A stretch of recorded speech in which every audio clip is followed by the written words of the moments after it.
सुंदरवन के जंगल में चंपा कौवी अपनी बहू टुनटुनी चिड़िया के साथ रहती थी। अरे बहू, भोजन ला कर दे, मुझे बहुत जोरों से भूख लगी है। उधर टुनटुनी चिड़िया किचन में कानों में हेडफोन लगाए गाना सुन रही थी।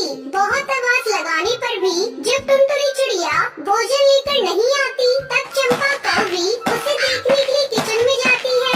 अरे कब से तुझे आवाज लगा रही हूँ और तू है कि सुनती ही नहीं। चंपा कौवी अपनी बहू के कान से हेडफोन निकाल देती है।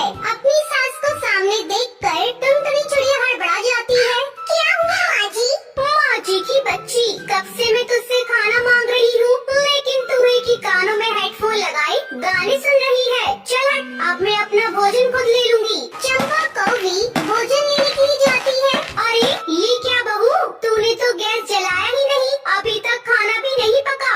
सॉरी माँ जी, मैं गैस जलाना भूल गई। चंपा कौवी गुस्से में वहाँ से चली जाती है। इस तरह कुछ दिन बीत जाते हैं। एक दिन सुंदर कौआ कमरे में गंदगी देखकर टुनटुनी पर गुस्सा करने लगता है। ये क्या टुनटुनी, दिन भर घर में रहती हो लेकिन कमरे की सफाई नहीं करती। थक कर घर लौटता हूँ तो चारों तरफ सिर्फ गंदगी ही दिखती है। मेरे लौटने से पहले आज तुम घर की पूरी सफाई कर देना। सुंदर कौवे की गुस्से भरी आवाज को सुनकर चंपा कौवी वहाँ आ जाती है। ऐसा कर बहू, तू सारे कमरे की सफाई कर दे, तब तक मैं भोजन बना देती हूँ। टुनटुनी कमरे में रखे हुए सारे सामान की सफाई करने लगती है। अरे ये तो सुंदर जी का लैपटॉप है, इसे भी साफ कर देती हूँ। लगता है इन्होंने इसे भी साफ करने के लिए छोड़ रखा है। टुनटुनी चिड़िया लैपटॉप को धोने लगती है।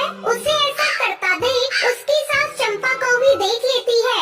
अरे बहू, तू ये क्या कर रही है? ये तो सुंदर बेटा का लैपटॉप है, तू इसे क्यों धो रही है? माँ जी ये देखिए, ये बहुत गंदा है और आपने ही तो बोला कि पूरे कमरे की सफाई कर दूं। तुम जैसी बेवकूफ बहू को पाकर मैं धन्य हो गई। तुम्हें कोई काम ठीक से करना नहीं आता। चल हट, मैं इसे साफ करती हूँ। मैंने सारा भोजन बना दिया है। तू ऐसा कर, सुंदर बेटा के लिए थोड़ा सा बैंगन का भरता बना दे।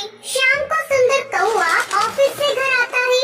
सुन बहू, जा किचन में जाकर सुंदर बेटा के लिए भोजन लेकर आ, और मैंने जो तुझे बैंगन का भरता बनाने को बोला था ना, उसे भी लेती आना। मेरे बेटे को बहुत पसंद है। टुनटुनी चिड़िया भोजन लेकर आती है। बहू, मैंने तुझसे बैंगन का भरता लाने को कहा था, वो कहाँ है? अरे माँ जी, ये रहा बैंगन का भरता। क्या ये बैंगन का भरता है? ये तूने कैसे बनाया है? ये बैंगन तो पूरा कच्चा है, तूने इसे पकाया नहीं था क्या?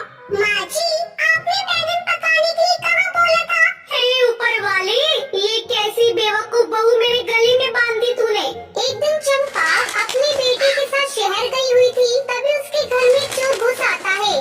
अरे ओ चिड़िया, चल जल्दी से तिजोरी की चाबी दे। और हाँ, ज्यादा चालाक बनने की कोशिश मत करना, नहीं तो मैं तुझे अभी जान से मार दूंगा। नहीं नहीं भैया, मुझे मत मारना, मुझे अभी और जीना है। मैं अभी तिजोरी की चाबी लेकर आती हूँ। डर के मारे टुनटुनी चिड़िया चाबी लाकर दे देती है। ओ चिड़िया, तू पूरी पागल है, इसलिए बड़ी आसानी से मुझे तिजोरी की चाबी दे दी। चोर कबूतर बड़े आराम से तिजोरी से जेवर और पैसे निकालने लगता है। तभी टुनटुनी एक डंडे से चोर कबूतर के सर पर वार करती है, जिससे वो बेहोश हो जाता है। फिर टुनटुनी चिड़िया उस चोर को रस्सियों से बांध देती है। अगले दिन जब चंपा कौवी अपने बेटे के साथ शहर से वापस आती है तो देखती है कि घर में चोर बंधा हुआ है। बहू, आज तूने मेरे घर को लुटने से बचा लिया, तू बहुत